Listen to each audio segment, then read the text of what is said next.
जी अस्सलाम वालेकुम शेख। वालेकुम अस्सलाम। शेख मेरा सवाल है कि जैसे हम बाहर हैं, ठीक है, तो यहाँ एक रोजा एक्स्ट्रा मतलब है। जैसे अभी इंडिया में 5 रोजा चल रहा है, यहाँ 6 मेरा कंप्लीट हो गया। अब अगर समझ लीजिए 10 रोजा कंप्लीट कर करके अगर हम इंडिया जाते हैं और वहाँ फज्र के वक्त से पहले हम पहुंच जाते हैं, तो फिर रोजा किस हिसाब से रखेंगे वहाँ?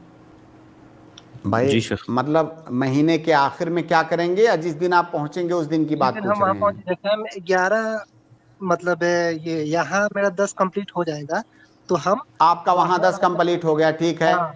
किस और टाइम आपकी फ्लाइट, आप सऊदी में हैं? कतर में वही कतर में है, सेम। ठीक है।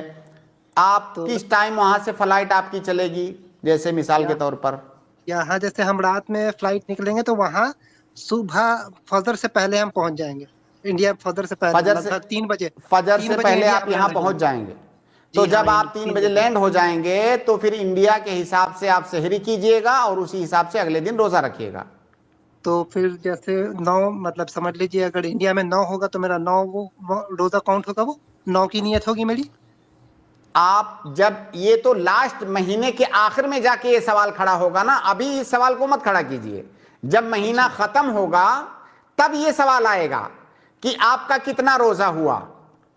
अब जब हाँ। महीना खत्म होगा, 30 रोजा ही आपके ऊपर, ज्यादा से ज्यादा 30 रोजा फर्ज है। जब जी। आपका 30 रोजा कंप्लीट हो जाएगा, उसके बाद आप इफ्तारी कर सकते हैं, लेकिन उस इफ्तारी को लोगों के सामने आप जाहिर ना करें। इंडिया में आने की वजह से आपका 31 रोजा होने लगेगा। अगर मान लीजिए हम्म, जैसे हमारा रमजान एक दिन पीछे है उनसे, हमारी हम्म, ईद भी एक दिन पीछे रहेगी, तो आपने कुछ रोजा वहां रखा, कुछ आके यहां रखेंगे। तो अगर हमारे साथ रोजा मुकम्मल करेंगे तो आपका कितना हो जाएगा? अगर हमारा 30 होगा तो आपका मेरा 31 हो जाएगा। अगर हमारा 29 होगा तब तो कोई मसला ही नहीं है। अगर हम्म, हिंदुस्तान में 29 पर ईद हो गई तब तो कोई मसला ही नहीं है, जैसे यहां के लोग रखेंगे वैसे भी आप भी रखिएगा।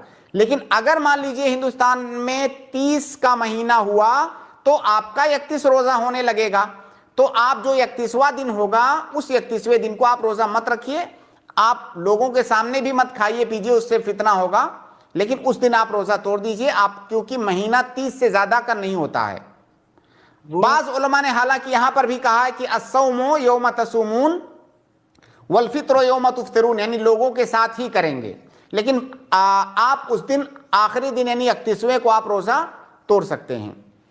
तो शेख इसमें प्रॉब्लम ये है कि जैसे जो भी फर्ज रोजे की नियत होती है, तो हम नियत उस वक्त क्या करेंगे? 9 ही की नियत करेंगे। जैसे मेरा तो यहाँ 10 असल में कंप्लीट वो हो ये गया। पूछ रहे हैं हाँ। शेख, हर रोज समझ गया, समझ गया, समझ गया, समझ गया, सुनिए बताता हूं। अब समझा। जब रमजान का पहला रोजा होता है तो जी। आप नियत क्या करते हैं कि बोलिए। मैं रमजान के पहले रोजे की नियत करता हूं, या जब दूसरा रोजा आता है तो नियत करते हैं कि रमजान के सेकंड रोजे की नियत करता हूं, ऐसे नियत करते हैं? नहीं, वो तो दिल में ही होता है, जैसे कि हाँ मैंने न रात में मैं न सोने को। बोलते नहीं है, ठीक है, नहीं। नहीं, दिल में हाँ। मतलब ये दिल में सोचते हैं कि रमजान का पहला रोजा, रमजान का चौथा रोजा, रमजान का 8वां रोजा, ऐसे दिल में नियत करते हैं? जी।